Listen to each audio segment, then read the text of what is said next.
महत्वपूर्ण 20 बड़ी खबरों को, पर अभी तक आपने इस वीडियो को लाइक नहीं किया तो फटाफट लाइक कर ले, लाल बटन दबाकर चैनल को सब्सक्राइब कर ले, साथ में बेल आइकन भी प्रेस कर ले और वीडियो को ज्यादा से ज्यादा शेयर करें। तो चलिए बढ़ते हैं खबरों की ओर।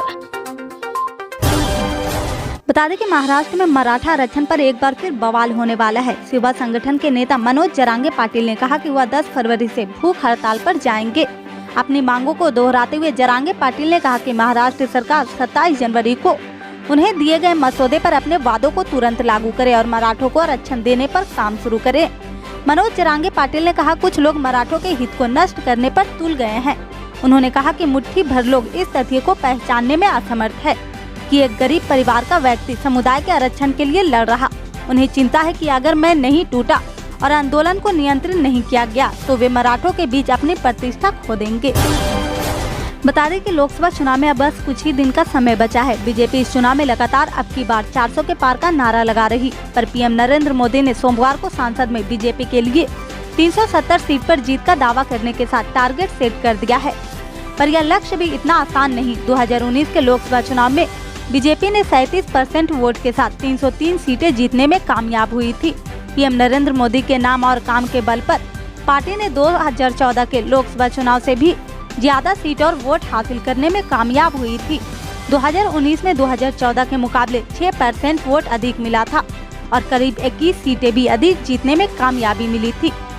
अब जब लक्ष्य बढ़ गया तो जाहिर है कि चुनौतियां और भी बढ़ी होगी, पर जिस तरह का देश में अभी माहौल है उसे देखकर यही लगता है कि बीजेपी के सामने 370 सीटों का पहाड़ कोई मायने नहीं रखता। बता दें कि उत्तर प्रदेश और हरियाणा में हजारों कंस्ट्रक्शन मजदूरों की इजराइल जाने के लिए भर्ती हो रही। अपने देश में बेरोजगारी और कम वेतन के कारण मजदूर इजराइल में हर खतरा उठाने को तैयार है। पिछले महीने उत्तर प्रदेश और हरियाणा के अलग अलग शहरों में लगाए गए प्लेसमेंट कैंपों में सफल घोषित किए गए मजदूर अगले सप्ताह से इजराइल जाना शुरू करेंगे। फिलहाल हर हफ्ते 700 से 1000 श्रमिकों को इजराइल भेजा जाएगा। हमास से युद्ध के कारण इजराइल को पर्याप्त संख्या में मजदूर नहीं मिल रहे, जिसकी वजह से वह भारत से श्रमिकों का आयात कर रहा।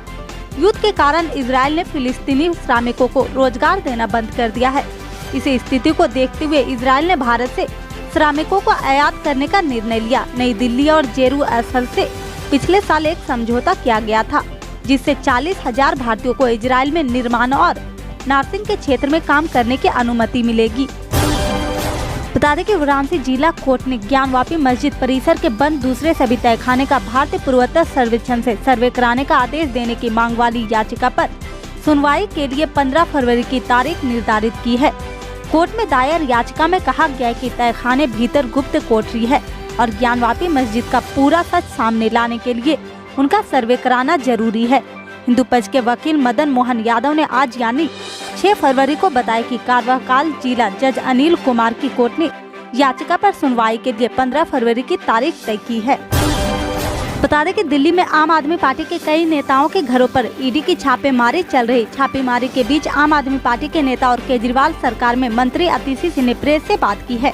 इस दौरान उन्होंने ईडी पर कई गंभीर आरोप लगाए। एक दिन पहले अतिशी ने कहा कि वह मंगलवार को ईडी को लेकर बड़ा खुलासा करेगी। उन्होंने आज प्रेस से बात करते हुए ईडी पर बेहद गंभीर आरोप लगाए हैं। अतिशी सिंह ने एक केस का जिक्र करते हुए कहा कि मैं आपको एक ऐसी सच्चाई बताने जा रही जिससे आपके रोंगटे खड़े हो जाएंगे। अतिशी सिंह ने कहा, जब एक आरोपी ने कुछ दिन पहले कोर्ट में एक याचिका डाली और कहा कि मुझे सीसीटीवी फुटेज चाहिए तो क्या हुआ है? आरोपी ने याचिका क्यों डाली है? क्योंकि जो आरोपी उनका एक सरकारी गवाह से आमना सामना करवाया गया। इस आमने सामने में सवाल जवाब हुए, बयान दिए, आरोपी द्वारा स्टेटमेंट दिए गए हैं और सरकारी गवाह द्वारा भी दिए गए थे। इस पूरी प्रक्रिया में उस कमरे में एक सीसीटीवी कैमरा लगा हुआ था। यह पूरी प्रक्रिया सीसीटीवी की निगरानी में की गई थी।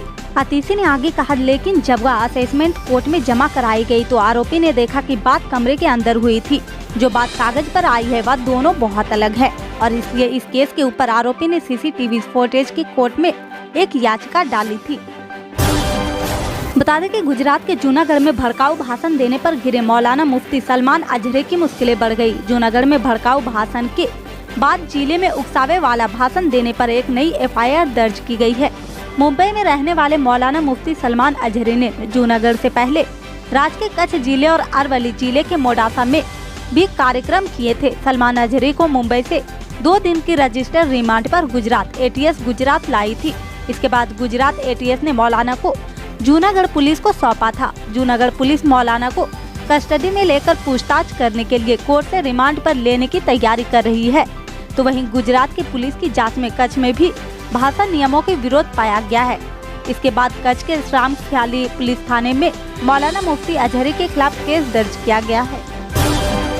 इससे आगे की अपडेट्स को जानने के लिए जुड़े रहे हमारे राइट न्यूज के साथ। मिलते हैं फिर बड़ी खबर में, तब तक के लिए जय हिंद।